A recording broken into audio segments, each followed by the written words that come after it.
up, guys? Welcome to Keto Rewind. I'm Jess, and today is the Keto Rewind January Clean 30 Challenge. Today we're gonna make a decently short video. It's a busy day for me, so we're gonna hop right into getting my walk done and then starting with lunch. So I'm gonna walk you through everything that I'm eating today. All the recipes that you see today, find them in the link below in the description box or go to ketorewind.com. So anyways, let's start off with lunch. Okay, so the first thing we're gonna do is we're gonna make our keto toast, and you're gonna need something with a flat bottom that you can microwave, or if you plan on using a oven dish, something with a flat bottom, and if you want to oven bake this. Now you can make a couple of these up ahead of time, but I'm just gonna show you how to make 2 servings. So what you're gonna need is almond flour, you're gonna need some protein powder, and I use the unflavored by Perfect Keto, salt, xanthan gum, and some baking powder. So let's go ahead and get this started. I will start off, I'm gonna post the exact recipe link down below. So just use that link, but you're gonna need almond flour. You're gonna need a scoop of unflavored protein powder. I suppose if you wanted to make like a chocolate bread or something, you could do flavored, but that's kind of gross in my opinion. Stick with the unflavored.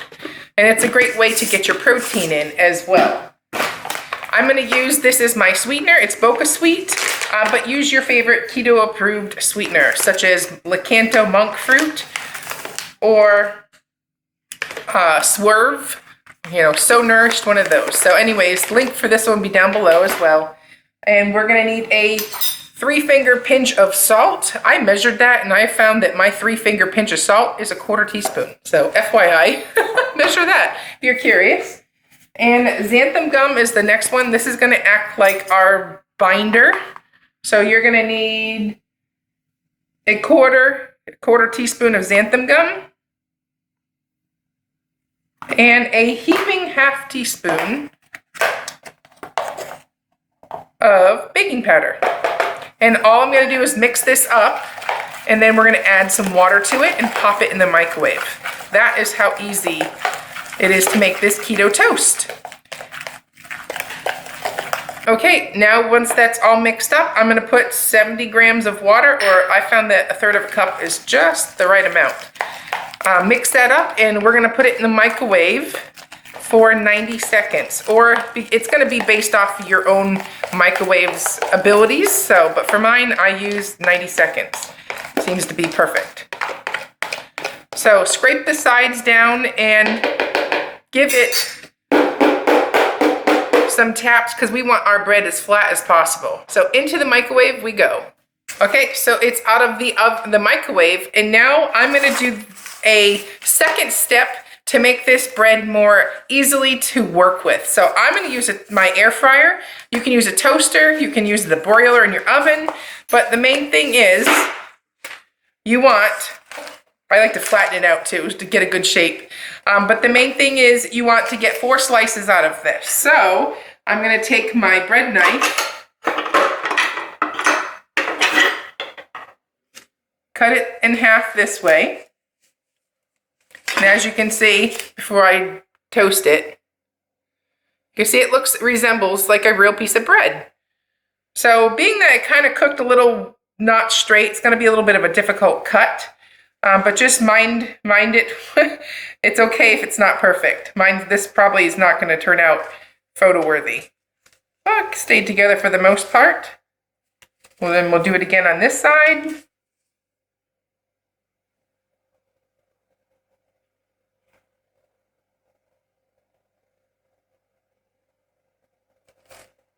That one was better. So all I'm gonna do is just put this on a piece of parchment paper and throw this in the air fryer until it's toasted, and I'll be right back.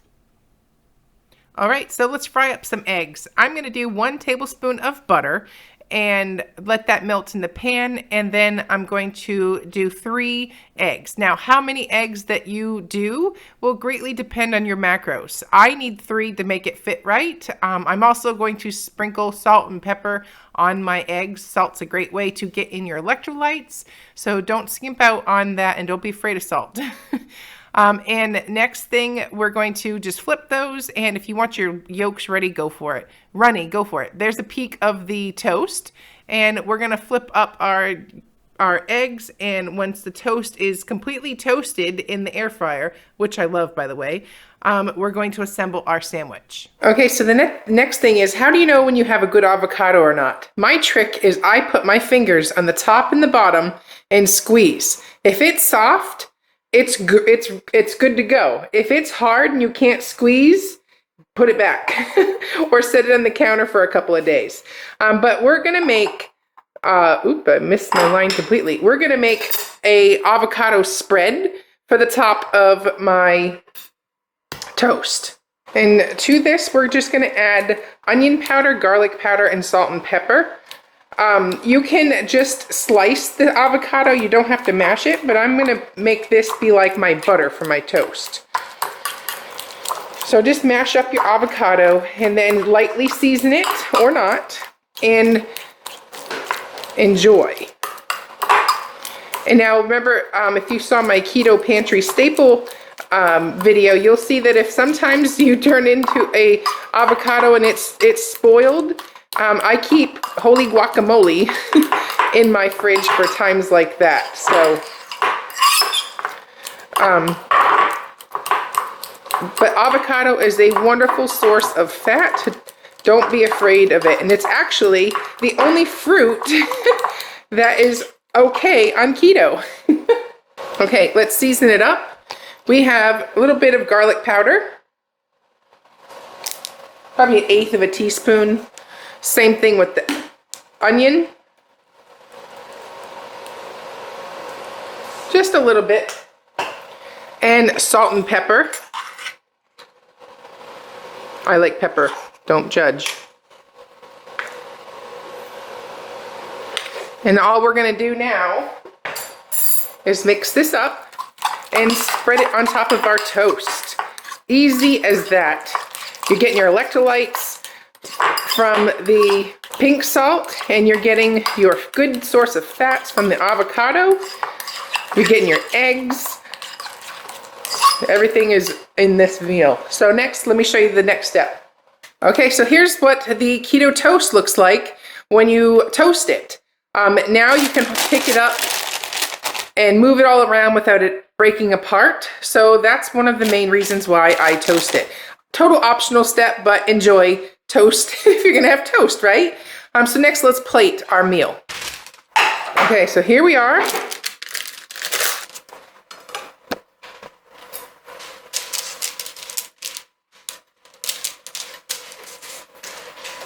All right, so we're gonna take half of this and we're gonna put it on our toast.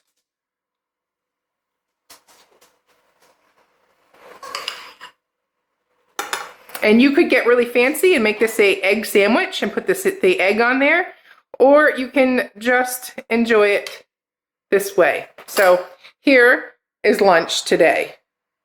Half of an avocado, keto toast, and 3 fried eggs. All right, it's time for some yummy afternoon coffee. I'm doing black coffee, a scoop of unflavored collagen, and 2 tablespoons of heavy cream.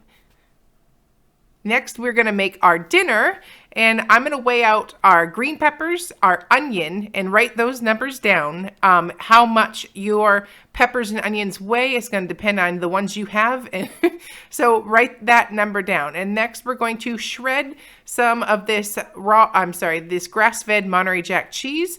The recipe calls for a different amount of cheese, but I like to go by the serving size on the back of the package here, in roughly 1 ounce per person. So I'm going to shred 6 whole ounces of cheese. Well, I should say Dad is going to shred the 6 ounces of cheese that we need for the recipe. And again, that's a great way to have more flavor in your cheese. Next, to get 2 fry pans out. One of them is going to be our pan for our green peppers and onions, and the other pan will do our ground beef. So I drizzled avocado oil in the pan. Obviously, you're going to want to measure that. I didn't. Shame on me. But roughly 3 tablespoons of avocado oil.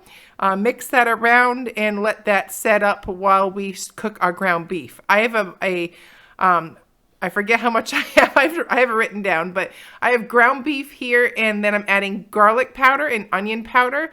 And you can season it up as you like, but that is pretty basic and it tastes great. So keep it simple, silly. So onion powder, garlic powder, pepper, and salt. I'm using a little 1/8 teaspoon scoop, so don't judge how many times I scooped it. It's easy to know how much you have used if you're measuring every time you scoop. So that's why I've been doing that with an 1/8 teaspoon cup, measuring scoop. So anyways, do your salt and pepper to taste.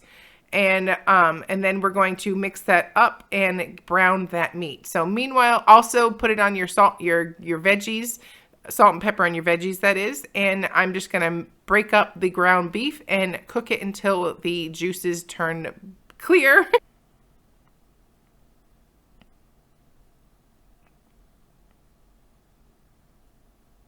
This tool makes it real easy to break up the ground beef. It's from Pampered Chef. I do not sell it, just in case anybody's asking where I got it.